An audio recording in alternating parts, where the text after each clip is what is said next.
Hello, darkness, my old friend. Hey guys, Trump just signed an order that can save Steam by What a CS2 channel. So don't forget to like, comment, and subscribe, and let's watch it. Trump just signed a new executive order, and it could be the biggest news for gamers you haven't heard yet. Games are being censored, not by Steam though, but by the banks that handle the money. This new executive order no, that is the affects first in legal my step eyes. in stopping this. Recently, if you haven't heard, some games were removed from the Steam store, but this wasn't because of a bug don't or tell a me. developer's There is choice. still a living Instead, soul it that happened didn't because a hurt big of? payment company like MasterCard decided that a few games were a reputational risk. This is a vague rule that lets them pressure a company like Steam to remove any games they don't like. As a result, the banks that handle the money for Steam. So they actually had, this I was expecting. This I really was expecting because I don't know US like laws and etc. So because of this very one single law, like they are being able to do all of this for real. Oh my god, I can't believe that because I really thought that there was like doing something against the law or something, but not even that. It's inside of the law for real. Oh god, I can't believe that. I can't believe that. But yeah, good thing that he changed it already, so I think we are all good. But I think if he was able to change that and it's so fast like this, I think it's something like to be worried about because it means that any president that that will take the Congress can just do the same and like redo this stuff backwards, like, oh my god, I don't know, man. Involved creating a chain of pressure that led to the games actually being removed. This is a big deal because it shows that a third-party company that handles the money, not the government or Steam itself, is now deciding what we can and can't buy. It should be way simple, like, it shouldn't be that complicated, like, these companies shouldn't like, they should just turn a blind eye to everything. Like, they only deal with money, like, that's all. They don't have, for me, for example, like, in my own opinion, these companies shall not be handled by the same laws as normal corpus. Because we are talking about people's freedom here, like, they are a monopoly, but not only that, they deal with people's money. So like it's too much power they have in hands. They need like specific laws, that like they shall not be allowed to do such things. That's my opinion. They need a whole separated like a couple of laws, especially for them, and they should not be treated as normal corpus, But that's just my opinion. I'm not like a lawyer. I'm not everything. I'm just a true-brained old girl, that's This kind it. of power is a form of digital censorship, and is especially concerning since a new rule was recently added to Steam's guidelines that gives them the power to remove content that may violate the rules and standards set forth by our payment processors. The thing is, the Steam situation is just one example of a much bigger problem. It's part of a growing trend of these payment companies censoring or even debanking anything they don't like. Debanking is when banks or payment companies close accounts or refuse to work with people and businesses for reasons that aren't actually about money. I got it. The censorship we're seeing on platforms like Steam is very similar to how banks debank people. The payment processors are essentially saying, if you don't remove this content, we will stop doing business with you, which means you can't get paid. This is a direct financial threat. And I saw on Twitter, that now they are trying to gaslight people to believe that they never did such a thing. Like, oh my god, it's so fucking stupid. Like, let me search here. I bet in some minutes I can find this on X. Oh my god, what the fuck I'm doing? Okay, I found some here. Like, see, MasterCard is getting called out by people for gaslighting and straight up lying. And there is another below from Varadark, like, Visa/MasterCard racket by gamers claim censorship isn't their fault after major backlash. Oh my god. Oh my god. They are clearly like gaslighting people now, saying like, oh, it wasn't our fault, we never did such a thing, we never talked this, like, straight up trying to gaslight people. It's amazing. It's amazing. But yeah, let's get back to our video. Threat. It's what itch.io stated when they said they had to act urgently to protect the platform's core payment infrastructure. And also when Valve said if they didn't remove the games, it would prevent customers from buying games and content across Steam. The White House announcement calls this politicized or unlawful debanking and highlights how some financial institutions have restricted access to services on the basis of political or religious beliefs or lawful business activities. So this isn't just about video games. Something similar has happened to cryptocurrency companies, legal gun stores, and even anime stores. The White House announcement points to other examples as well. I said before, it actually happened with some journals of my country that were talking about. Oh God, I even feel chills just to thinking about talking about political stuff of my country. Really, it's really dangerous. We had like some years ago, and when all of the censorship was beginning here, we have a journal called oh my God, okay, I will not tell his name. Okay, I can't. I'm sorry, guys. This is the level that things are here. This journal was literally practically deleted from the internet. He had like his bank accounts removed, like were blocked by governments. Yeah, he had like his channel YouTube deleted and had like over 1 million, if I remember, 1 million subscribers. And he was almost doing like a channel, a TV channel to that would be like 24 hours, like what he does in his channel. He was about to do such a great thing like that, something very unique in my country. And everything was literally destroyed. He had like already a lot of other journals working for him. The guy was becoming very big and becoming very like a huge nuisance to my government. And yeah, I will stop here, okay? But let's say that he had the same problem with this processor operators as well at that time. Like he went to platforms like Rumble because he was blocked from using other stuff. He had to flee Brazil and go to US, and he lives there up until today. And the guy tried to reopen a channel there and etc., but was again censored once more, and tried to have his own website to work with his stuff, and was once more censored and had problems with payment operators and all this stuff.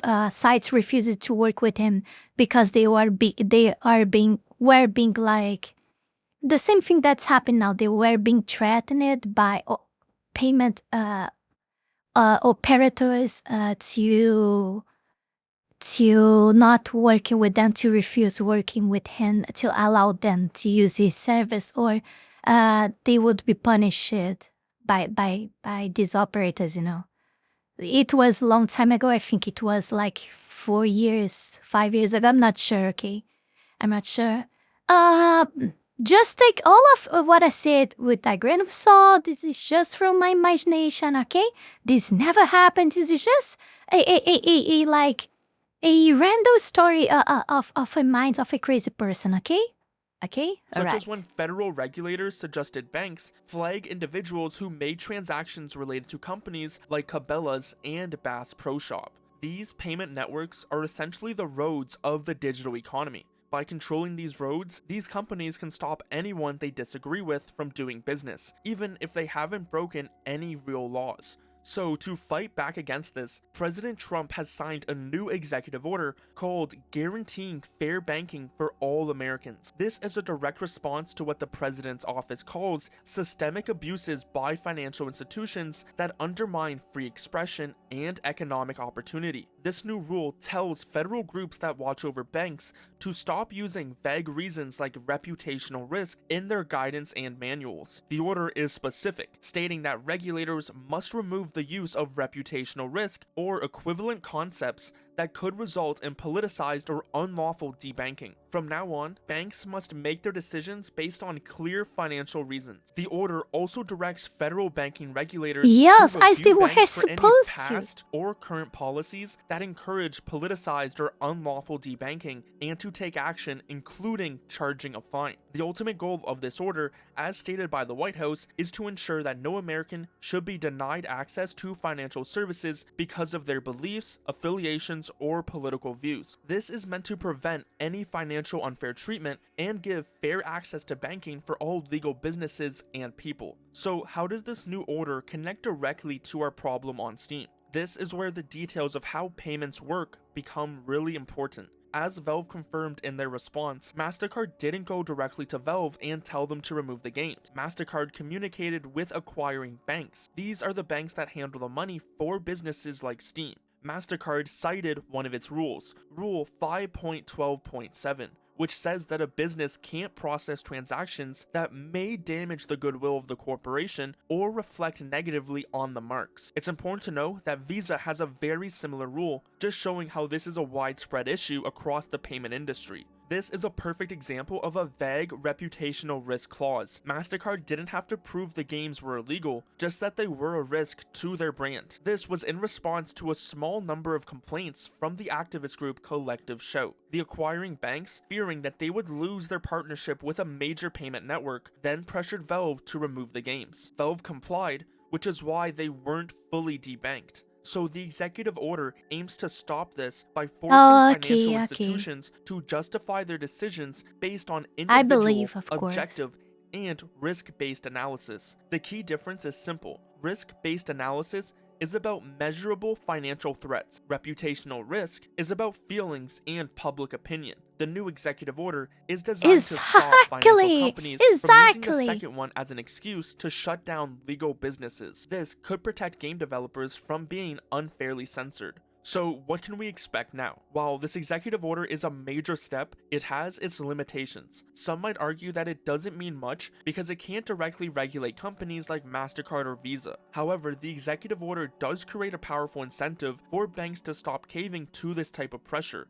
If an acquiring bank knows that it could be fined by a federal regulator for acting on a reputational risk concern, it's far less likely to do so. This could make the vague rules of payment processors effectively powerless. According to Valve's newest statement, they were pressured by these banks, citing MasterCard's rule. So while Valve wasn't formally debanked, they were put in a position where they had to choose between censorship and a massive financial threat. This is the exact thing this executive order is trying to stop. Looking forward though, this executive order could pave the way for more changes. We could see new legislation like the Fair Access to Banking Act gain momentum in Congress. This act, which has seen bipartisan support, aims to prevent banks from using subjective, non-financial standards when deciding who to do business with. A new law would have way more power than an executive order. It could directly and legally stop payment networks from denying service based on a business's legal activities or political views. The details of the bill are designed to force this change. For example, it would prevent banks from making decisions based on unfair and random standards, a legal way of saying a decision made without a good, clear reason. The bill requires banks to have a written, documented report showing a risk-based analysis for all decisions. This means they would have to back up their choices with clear, factual information, not vague concerns about their brand. This would be a more permanent solution, like treating these payment companies as essential services. So if the pressure from payment processors start to disappear, the new rule on Steam would become unnecessary and could pave the way for a return to a more hands-off content policy on the platform. So although the fight to stop censoring games is not over yet, there are some signs it might not last forever. Before we go any further, I want to take this brief moment here to thank all of you, my patrons, that support my work here on YouTube, and especially my 5-tail fox tier member, Zalost, and my 3-tail fox tier members, Heath Rowell, Fenny Sylvy, and Radmuiel, for the incredible support to my work. Thank you very, very much. You guys are amazing. Also, thanks to everyone who donated to me through Tron and to all of my YouTube members. You can support this channel life and growth with just $5 a month and gain access to many perks. This is less than a burrito. check out my Patreon. Link is in the description below. Yeah, hopefully. I think it's lasting long enough. I mean, it was supposed to end faster, like... It's taking too much more time than expected, like... Even though they had to change laws or something, like, it's been enough for... Because, you know what I think it's gonna happen, like... Even though they may stop, like, Visa Massacre, for example... they like, opened the door for everything else in the world that was, like... That was already wanting to have a taste of this censorship, you know? And they just, like, they took this opportunity to start all together. And now, even if you stop Visa Massacre, we will still have a lot of problem with the other corpus that not exactly credit card operators, you know, this stuff, like... Yeah, this is what I mean. And the more this situation keeps unsustainable like this, keeps, like... getting postponed, the more we will see things like this happen with other companies as well, and etc. And more like less freedom and more censorship around. Like, for example, some big corpus that we may use every day, you know, that are doing such a things, and we know very well. Yeah. Thank everyone for watching. Don't forget to like, comment, subscribe, check the links below, Patreon, Discord, Skillfull and Throne, and I will see you all in the next one. Support this fox right here, okay? I need to get the fuck out of this country as fast as possible. So maybe I can start saying things that I actually think with the names of the people, you know, the names of the, you know, the persons that actually done things and etc. I'll see all of you in the next one. Bye.